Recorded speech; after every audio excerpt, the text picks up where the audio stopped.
Global IT के YouTube channel में आप सभी का एक बार फिर से स्वागत है।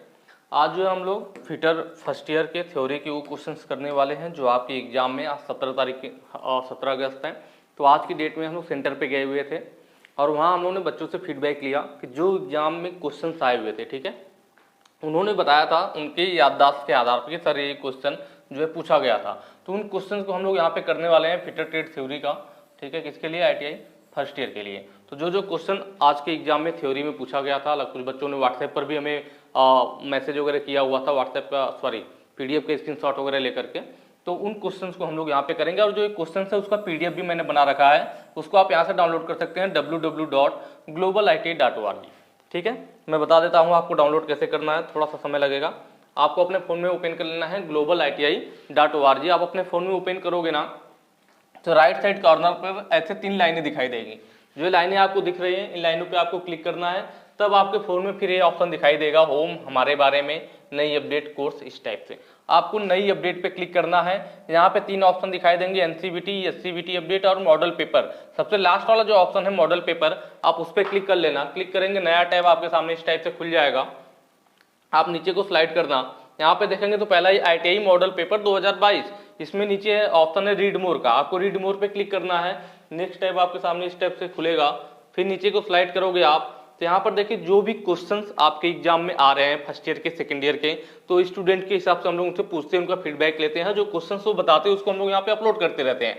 देखिए जैसे पहला स्टूडेंट फीडबैक पर आधारित फिटर थ्योरी फर्स्ट ईयर के क्वेश्चन, यही वो क्वेश्चंस है जो आज हमने उनसे पूछा था और यहाँ पर उसका PDF भी बना करके अपलोड कर दिया है। तो इस पर आप क्लिक करके बिल्कुल आसानी से डाउनलोड कर सकते हैं। बाकी अगर सेकंड ईयर के हैं तो देखिए सेकंड ईयर का 20 के नीचे है, fitter theory second year, employability second year, electrician theory second year. Drawing का भी हमने यहाँ पे कर रखा है, ड्राइंग का जरूर क्वेश्चन देखिएगा, आप फर्स्ट ईयर और सेकंड ईयर के हो। यहाँ पे देखिए एक है ना स्टूडेंट फीडबैक पर आधारित इंजीनियरिंग ड्राइंग के क्वेश्चन, इसको एक बार देख के जाइए। इसमें से ज्यादातर क्वेश्चन वो है जो आपके एग्जाम में रिपीट हो रहे हैं। ड्राइंग वाले में काफी बच्चों ने बताया कि उनके इसमें से किसी के 4 मिल रहे हैं, किसी के 6 के 6 मिल जा रहे हैं, किसी के 2 भी मिल रहे हैं। तो एक बार इस वाले PDF को भी देख लीजिए, ये दोनों तो देखना ही है, साथ में इस वाले को भी एक बार देख करके तब एग्जाम में जाइए। ठीक है, तो ये तो बात हो गई आपको PDF कहाँ से डाउनलोड करना है।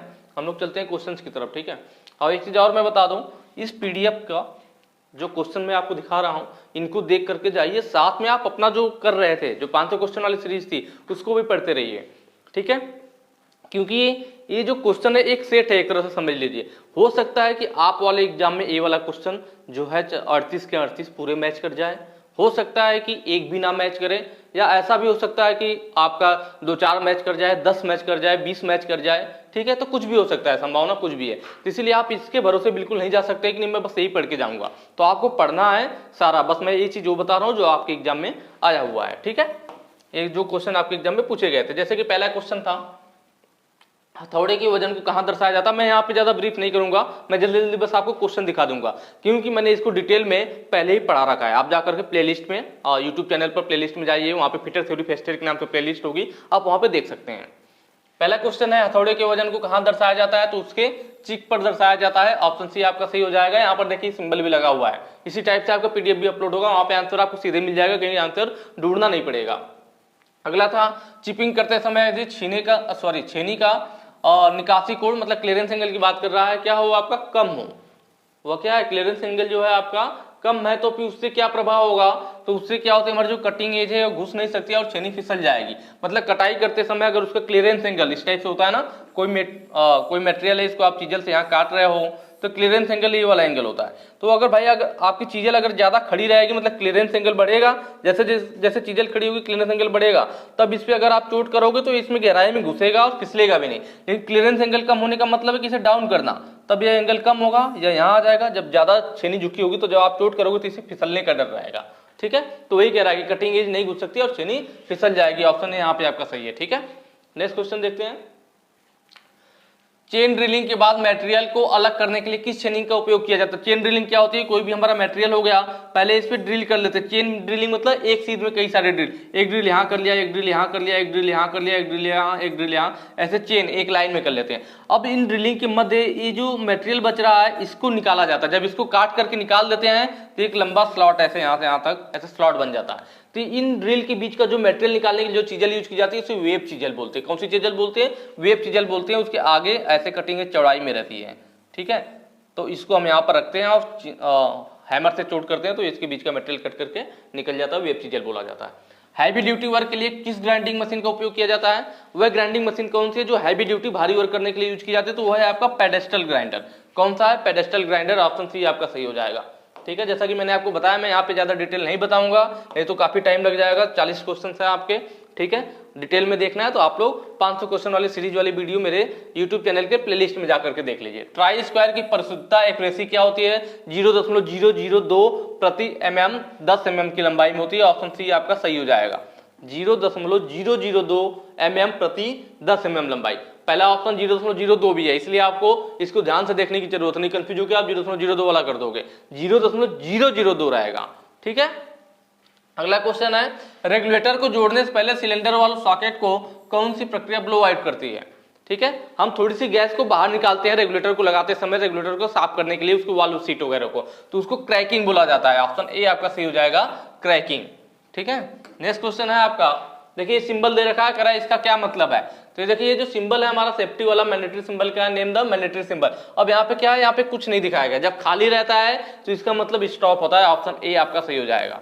क्या होगा? स्टॉप होगा। और यहाँ पर देखिए ये तो बिल्कुल आसान है, ये वाला सिंबल भी पूछा गया था आपके एग्जाम में कि भाई यहाँ पे एक रास्ता टाइप का बनाया हुआ और कोई व्यक्ति चलते हुए दिखाई जा रहा है, कोई व्यक्ति चलते हुए दिखाई दे रहा है और एक रास्ता बना हुआ है, तो देख के आप समझ जाओगे कि पैदल चलने वालों का मार्ग। भाई आदमी पैदल चल रहा है तो इसका मतलब जहां पे इस टाइप से लाइनें बनी होती है और ये सिंबल लगाया गया होता है तो बता रहा होता कि आप यहाँ पे पैदल चल सकते हैं। तो ऑप्शन डी आपका सही हो। ड्रिलिंग ऑपरेशन में काटने की गति क्या है, इकाई क्या होती है? तो ड्रिलिंग ऑपरेशन में जो हमारी काटने की गति है वो मीटर प्रति मिनट होती है। ऑप्शन सी आपका सही हो जाएगा, मीटर प्रति मिनट। जो ड्रिलिंग में हमारी कटिंग स्पीड होती है, होता है ना आपका कटिंग स्पीड का फार्मूला, कटिंग स्पीड बराबर सी भी लिख सकते, सॉरी सी एस लिख सकते हैं या कहीं भी से भी दिखाते हैं, v equal to pi dn upon 1000 metre प्रति मिनट, ये फार्मूला तो होता है। ठीक है, तो मीटर प्रति मिनट में लेते हैं। ऑप्शन सी आपका सही होगा। अगला है हमारा, इस हथौड़े का नाम क्या है? तो देख रहे हैं ना, इसकी जो पिन बनी हुई है हैंडल के क्रॉस में है, कुछ का यह जो पिन ऐसे बना हुआ टेपर ना, सॉरी इस हैंडल के जो क्रॉस में पिन बनी हुई है, कुछ का इसके सीध में रहती है। जब यह पिन ऐसे घुमा हुआ रहता तो उसे स्ट्रेट पिन हैमर बोलते हैं। बॉल पिन कब बोलते हैं? जब यहाँ पे बॉल जैसी आकृति बनी होती, लेकिन यहाँ पे इसके क्रॉस में बना हुआ है, इसलिए क्या हो जाएगा आपका? क्रॉस पिन हैमर होगा। ऑप्शन सी आपका सही हो जाएगा। नेक्स्ट क्वेश्चन पे चलेंगे। अगला ये दिखा रखा, देखिए गोल बनी हुई, यह फाइल भी गोल है, यह फाइल भी गोल है, क्योंकि गोल है तो गोल का मतलब रोटरी, तो option C sorry option A आपका सही हो जाएगा, रोटरी फाइल। यहाँ पर रीमर में एक्स के रूप में क्या दिखाया गया है? यह देखिए एक्सिस है और एक्सिस से यह जो हमारा एंगल बन रहा है, इसको पूछ रखा है कि ये कौन सा एंगल होगा, तो वह हेलिक्स एंगल होता है। ऑप्शन सी आपका सही हो जाएगा। ठीक है, ठीक, हेलिक्स एंगल। अगला है आपका, कास्ट आयरन में ड्रिलिंग के लिए किस कटिंग फ्लूइड का उपयोग किया जाता था? जो कास्ट आयरन में ड्रिलिंग की जाती है, क्योंकि हम जानते हैं कि कास्ट आयरन क्या होता है? ब्रिटल मटेरियल होता है और वो छोटे छोटे जब भी ड्रिल करेंगे तो उसके जो चिप्स होंगे वो छोटे छोटे टुकड़े के रूप में निकल जाते हैं, इसलिए उसमें कोई भी ज्यादा दिक्कत नहीं आती। इसलिए वहां पे कोई लुब्रिकेंट वगैरह यूज ना करके क्या यूज करते हैं? सूखी हवा, नॉर्मल हवा यूज करते हैं, ड्राई एयर जेट या सूखी हवा। ऑप्शन ए आपका सही हो जाएगा। अगला क्वेश्चन है आपका, किस स्क्रू थ्रेड में क्रेस्ट और रूट को राउंड किया जाता है? क्रेस्ट रूट क्या होता है? तो कोई भी थ्रेड कटा होता है, ऐसे ऐसे चलता है हमारा, तो ऊपरी हिस्से को क्रेस्ट बोलते हैं और इस वाले हिस्से को क्या बोलते हैं? रूट बोलते हैं। तो कुछ ऐसे थ्रेड होते हैं जिसमें ऊपरी हिस्से को ऐसे गोलाई में बनाते हैं और नीचे वाले के भी गोलाई में।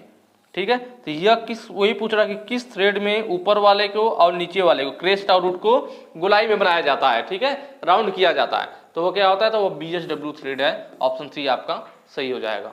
नेक्स्ट क्वेश्चन है हमारा, दी गई गहराई के छिद्र को बड़ा करने के लिए ऑपरेशन का नाम क्या है? ठीक है, कोई हमारा होल दिया गया है और उस छेद को हमें बड़ा करना है, तो पहले से किए गए होल को साइज को बढ़ाने के लिए जो प्रोसेस किया जाता है उसी को क्या बोलते हैं? काउंटर बोरिंग बोलते हैं। ऑप्शन सी आपका सही हो जाएगा। अगला क्वेश्चन है, इस टूल का नाम क्या है? टूल आपको दिखा रखा है, तो ड्रेसर है। कौन सा ड्रेसर है? तो आप ध्यान से देखेंगे इस टूल में यह कैसी आकृति बन रही है? स्टार के जैसी ना, तारे की जैसी। यह आकृति कैसी बन रही है? फिगर में तारे की जैसी, स्टार की जैसी आकृति बन रही है, इसलिए स्टार वाला ऑप्शन का है। ऑप्शन सी में star wheel dresser. Option C आपका सही हो जाएगा। यह ग्राइंडिंग व्हील में जब कड़ वगैरह फंस जाते हैं तो उन्हें साफ करने के लिए यूज किया जाता है। चिन्हित भाग का नाम क्या है यह पूछ रहा है, तो यह हमारा क्या है? तो इसको हम लोग आर्बर बोलते हैं, मिलिंग मशीन वगैरह में यूज किया जाता है। ऑप्शन ए हमारा सही हो जाएगा, आर्बर। अगला है, टेलीस्कोपिक गेज के एक्स के रूप में चिन्हित भाग का नाम क्या है? यहाँ पे दिखा रखा है, पूछ रहा है कि यह जो है इसको क्या कहते हैं? यही इसके अंदर होता है, जो ये स्प्रिंग लगी होती है। जब हम कहीं पे कुछ कोई साइज लेना होता है तो दबाते हैं तो ये स्प्रिंग के द्वारा अंदर दब जाता है, फिर वो साइज में जा करके वहाँ फैल जाएगा। फिर ऊपर उस इसके जो हैंडल होता है वहाँ ऊपर से उसको लॉक करके बाहर निकाल करके माइक्रोमीटर से इसकी साइज लेते हैं, तो इसको टेलीस्कोपिक लेग बोलते हैं। क्या बोलते हैं? Telescopic leg. फिक्स्ड लेग कौन सा है? इधर वाला, ये टेलीस्कोपिक लेग है जो अंदर बाहर होता है स्प्रिंग के प्रभाव में, और ये वाला फिक्स रहता है इसलिए उसको फिक्स्ड लेग बोलते हैं। स्प्रिंग कहाँ है? तो स्प्रिंग अंदर लगी हुई है इसके, ठीक है, हैंडल ऊपर है। अगला क्वेश्चन, इस टूल का नाम क्या है? तो देखिए कैसा टूल है, यह कैसी आकृति बनाएगा? जहां भी जो अंदर जाएगा तो इस टाइप से आकृति बनाएगा ना। जब यह इसके अंदर घुसेगा तो ऊपर वाली आकृति ऐसे टेपर बना देगा। भाई यही वाला तो कटाई करेगा, तो जब होल में जाएगा तो होल की आकृति भी ऊपर से टेपर टाइप में बना देगा। मतलब कोई होल अगर हमारा सीधा है, इस टूल से अगर आप ये वाला टूल अंदर घुसेगा तो क्या करेगा? इसको भी टेपर बना देगा, मतलब इसकी आकृति ऐसी बना देगा। तो यह कैसी आकृति हो गई? यह काउंटर सिंकिंग वाला हो गया, इसलिए इसको क्या बोलते हैं? काउंटर सिंकिंग टूल बोलते हैं। ऑप्शन सी आपका सही हो जाएगा। अगला क्वेश्चन है एक्स में जो ये चिन्हित भाग पूछ रहा है, जो तत्व है इसको क्या कहेंगे?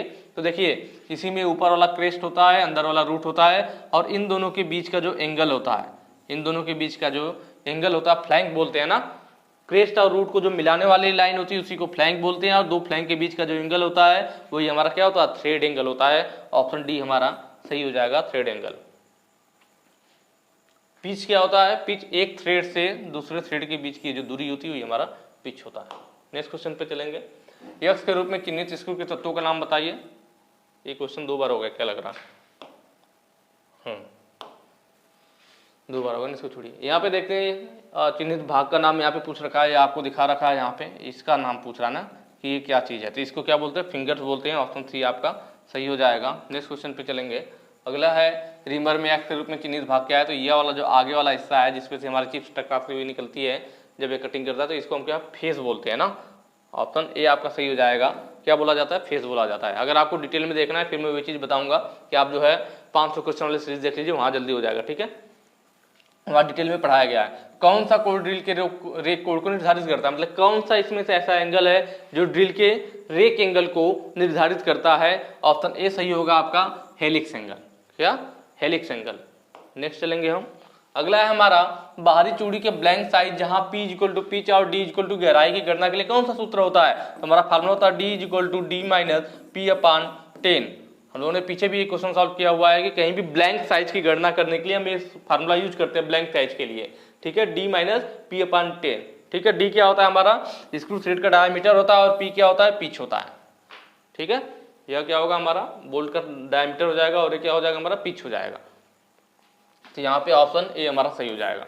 अगला क्वेश्चन है कौन से माइक्रोमीटर में निहाई को आंतरिक रूप से बदलने का प्रावधान होता है? तो जो हमारा स्क्रू थ्रेड माइक्रोमीटर होता है, क्योंकि आपको मालूम है थ्रेड अलग अलग टाइप की होती है, स्क्वायर थ्रेड है, बटरेस थ्रेड है, BHW है, मीट्रिक है, तो जितनी थ्रेड अलग अलग होती है उसी टाइप से स्क्रू थ्रेड माइक्रोमीटर के एनुअल भी आते हैं कि हमें अगर स्क्वायर थ्रेड मापना है तो उसके लिए अलग एनुअल होगा, और मीट्रिक थ्रेड मापना है उसके लिए अलग एनुअल होगा, एकमी थ्रेड है, जो भी थ्रेड है मतलब अलग अलग उनके लिए अलग अलग होगा। इसका मतलब जो स्क्रू थ्रेड माइक्रोमीटर होता है इसमें अलग अलग एनुअल आती है चेंज करने के लिए, क्योंकि अलग अलग थ्रेड हमें मापने होते हैं। तो ऑप्शन डी हमारा सही हो जाएगा।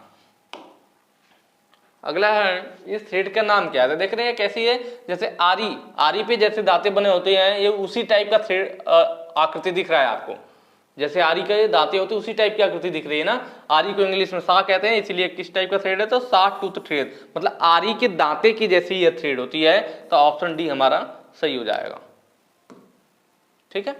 अगला है हमारा थ्रेडिंग के लिए ड्रिल किए गए छेद के अंत में चेम्फरिंग के लिए काउंटर। अगर थ्रेडिंग के लिए हम कोई अपना ड्रिल किया गया है, थ्रेडिंग के लिए है, तो वहां पे जो चेम्फर करेंगे उसका कोण कितना होना चाहिए? ऑप्शन डी सही होगा, 120 डिग्री। नेक्स्ट क्वेश्चन पे चलेंगे। दो मेटिंग भागों के बीच में संबंध के लिए प्रयोग शब्द क्या है? अगर दो मिलने वाले भाग हैं, ठीक है, मेटिंग भाग है, दोनों मिलने वाले भाग है, तो उसमें संबंध को दिखाने के लिए, तो जहां पर भी दो पार्ट्स आपस में मिलते हैं तब उनकी फिटिंग की तो देखते हैं कि दोनों आपस में जब मिल रहे हैं तो उनकी फिटिंग कैसी है। तो इसीलिए दो मेटिंग भाग को, दो मिलने वाले भागों के बीच जो संबंध होता है उसे हम फिट से दिखाते हैं। ऑप्शन ए हमारा सही हो जाएगा, फिट। यहाँ पे देखिए फिगर दिखा रखा है, लेस मशीन का है, पूछ रखा है इसको क्या कहते हैं? तो सबसे ऊपर जो ये होता है हमारा, इसको टॉप स्लाइड बोलते हैं। ऑप्शन बी सही होगा। टूल पोस्ट कौन सा है? टूल पोस्ट ये आपका क्या है? टूल पोस्ट है।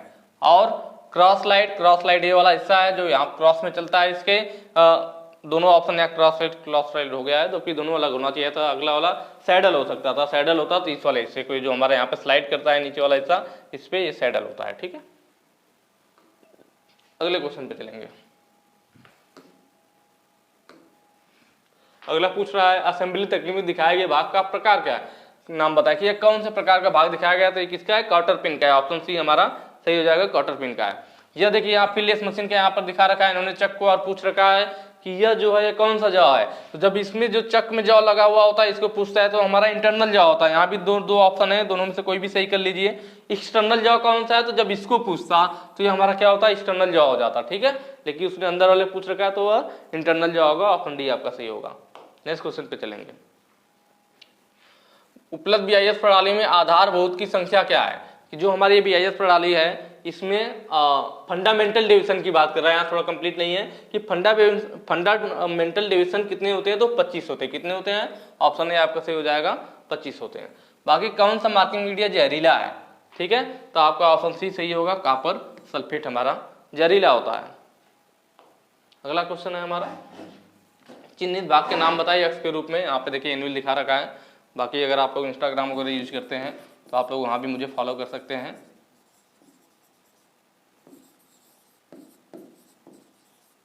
ठीक है, इस नाम को आप सर्च करेंगे तो वहाँ पे मिल जाएगा, और आप लोग मुझे वहाँ पे फॉलो कर सकते हैं अगर मन हो तो। ठीक है, अगला क्वेश्चन चलिए देखते हैं। क्या कह रहा है कि यह चिन्हित भाग का नाम पूछ रखा है माइक्रोमीटर का, इसने फिगर दिखा रखा है। ठीक है, तो ये माइक्रोमीटर आपको दिख रहा होगा, और इसने आगे वाले हिस्से के यहाँ पूछा तो इसको क्या बोला जाता है, एनविल बोला जाता है। थिम्बल कौन सा होता है, इस वाले हिस्से को थिम्बल बोलते हैं। स्पिंडल लॉक यहाँ पे जो दिखा रखा है पतला से स्पिंडल लॉक होता है आपका। ठीक है, स्पिंडल क्या है, तो स्पिंडल ये है हमारा। तो ये अलग अलग आपके माइक्रोमीटर के पार्ट हैं। यह क्या है, ज्वलनशील लिक्विड ठोस को वर्गीकृत किस, मतलब जो हमारे लिक्विड वाले ज्वलनशील पदार्थ होते हैं उन्हें किस भाग में बांटा गया है। तो क्लास ए में हमारा लकड़ी कागज कपड़ा आता है, मतलब ठोस पदार्थ आते हैं क्लास ए में। क्लास बी में लिक्विड वाले आते हैं। क्लास सी में हमारे गैस वाले आते हैं, और क्लास डी में विद्युत या फिर मेटल में लगने वाले जो आग होती है वो क्लास डी में रखी गई है। तो यहाँ पर लिक्विड वाली बात कर रहा था, तो हमारा ऑप्शन बी सही हो जाएगा। नेक्स्ट क्वेश्चन पे चलेंगे। इस फाइल का नाम क्या है, देखिए एक फाइल यहाँ पे दिखा रखा है, इस फाइल का नाम पूछ रखा है। तो देख रहे हैं इस पे जो दांत, इस फाइल पे जो दांते हो अलग अलग पंच के द्वारा उभार के बनाया गया है। जिस फाइल के दांते अलग अलग पंच के द्वारा उभार के बनाए जाते हैं उसे रास्टर कट फाइल बोलते हैं। ऑप्शन भी सही हो जाएगा आपका। अगला यहाँ पे देखिए कि यहाँ पे दिखा रखा है स्क्रीन, और पूछ रहा है कि यह क्या चीज है, पोर्टेबल स्क्रीन है, चिपिंग गॉगल है, हाथ वाली वेल्डिंग स्क्रीन है। तो यहाँ देखिए आपको खुद समझ में आ जाएगा। लास्ट है वेल्डिंग हेलमेट। हेलमेट होता तो पहनने वाला होता, पहनने वाला तो है नहीं। यहाँ पे देखिए दिखा रखा है कि स्क्रीन लगी और ये हैंडल दे रखा ताकि आप हाथ पे पकड़ सको, कि हाथ से पकड़ के और वेल्डिंग कर सको। तो हाथ पे पकड़ कर करने वाला है, इसीलिए हाथ वाली वेल्डिंग स्क्रीन हो जाएगी। ऑप्शन सी आपका सही हो जाएगा। ठीक है, नेक्स्ट है हमारा वर्नियर हाइट गेज का कौन सा पार्ट मुख्य स्लाइड का एक इंटीग्रल पार्ट होता है। तो ऑप्शन ए हमारा सही होगा, जॉ होता है। ठीक है, मुझे लग रहा है बस इतना ही होगा। ठीक है, तो यहाँ तक लगभग 40 क्वेश्चन आपके हो गए। क्वेश्चन को आपको कहाँ से पीडीएफ के रूप में डाउनलोड करना है मैंने आपको स्टार्टिंग में बता दिया था। आप पीडीएफ डाउनलोड करके वहाँ देख लीजिए। अगर आपको डिटेल में वीडियो देखनी है तो यूट्यूब चैनल पर प्लेलिस्ट में जाकर के देख लीजिए। ठीक है, तो अगर वीडियो अच्छी लगी तो ज़्यादा से ज़्यादा शेयर कीजिएगा, ताकि जिन बच्चों का अभी एग्जाम होने वाला है उनके लिए थोड़ी हेल्प हो सके, उनकी मदद हो सके। ठीक है, चलिए बाकी आगे के जो कुछ नई अपडेट आती है, कोई आगे के क्वेश्चन हमें पता चलते हैं तो हम लोग अगली वीडियो में अपडेट करेंगे। Thank you.